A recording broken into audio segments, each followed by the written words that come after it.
Okay guys, may isi-share lang ako sa inyo na order natin sa Shopee. May in-order kasi ako sa Shopee, may nakita akong Life View 4 na battery. Ito ay isang piraso lang na prismatic, yung CALB na brand. 200 saka 32650 na battery. Order na ako. Nakita ko kasi daming nag-share dun sa group natin sa solar na mga battery sa Shopee. Ang mumura, mga calb to mga calb na battery, mga prismatic, mga 200 each. I think parang it was 3 years, around 3 years na yata nung may mga nagbebenta rin ito local sa atin na ano na gantong battery. Ngayon nakita ko lang sa Shopee. Ang mura kasi niya, nakaka-intrigue yung price niya, around 1.3 yata, 1.3 mga ganun. Tapos pagka nag-apply ka ng vouchers, makukuha mo lang siya in less than 1K, mga 900 plus, ganyan. Pag nakakita ka ng, na-tempo mo yung mga vouchers ni Shopee. So, ngayon, meron din ako in-order yung kulay white. Kaso mas matagal ko na in-order kasi naka-free shipping siya. Ang tagal, hindi pa dumating. Pero itong blue kasi, nung nakita ko nung isang araw, check yung order ko sa Shopee na yung kulay white. Itong blue, available na siya sa seller nung ano. Kaya, in-order ko siya. Ito yung mas unang dumating. Kaya, ito yung mas unang nating titingnan kung capacity nito. Itetest din natin to mga susunod na araw ha. Ngayon, i-unbox muna natin.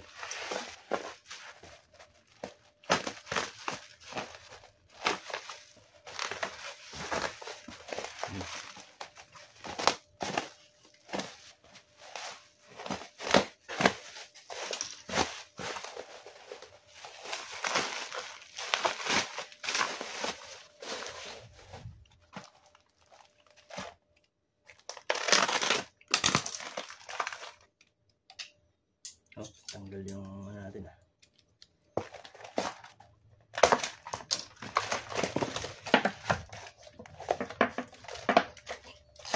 itong 32650 natin, 32700, rated siya ng, nakalagay doon sa description niya is ano to 6.5 AH.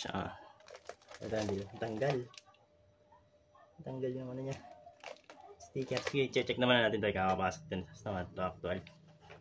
Dito ako na-intrigue ng medyo kung gaano pa ba itong capacity na remaining nito. Alam naman natin na ito is ano na siya, used na. Ngayon, tetest natin ito sa mga susunod na araw. Alamin natin kung ilan pa yung remaining capacity niya doon sa rated capacity niya na 200 pH. Yun yung ano niya, kasama na rin bus bar, may barcode. Parang linis naman natin, alam parang linis nung battery hindi alam kung nilinis or i-ano muna natin, i-voltage test muna natin and resistance, internal resistance natin.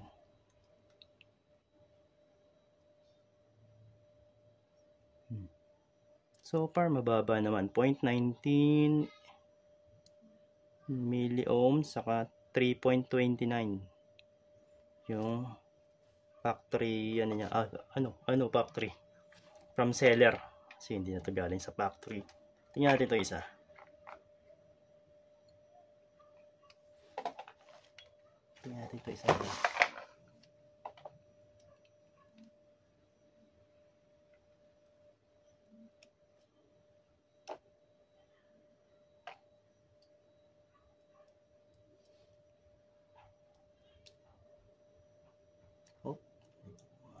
Hirap naman.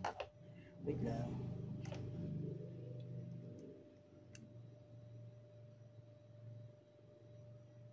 Itong ano, medyo mataas na. 11.6 na siya. 11.6 milliohms, 3.29. Okay guys, yun lang yung unboxing ng natin. Abangan nyo na lang guys yung ano natin to, yung pagka-capacity test natin, para share ko din sa inyo yung makukuha nating result para makita natin kung sulit pa ba siya sa presyo na gano'n. At tingnan natin kung yung capacity niya, kung ilan pa. out of 200 AH. Check pala natin yung loob nito, guys. Buksan natin yung cover niya.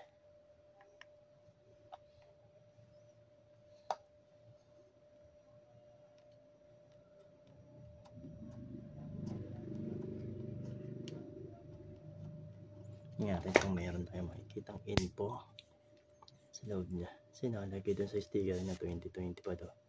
2025.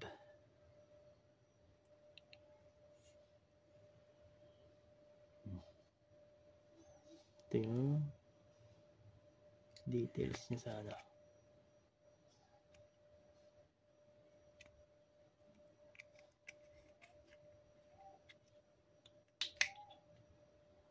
Yung cup.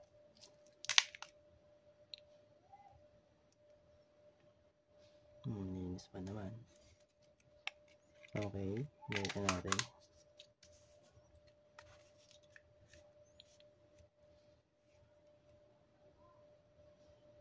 Saan pala itong bus bar na kasama prismatic, guys. Aluminum lang siya. Then yung size ng screw M8 ito, M8 8mm. Yun lang, guys, ha.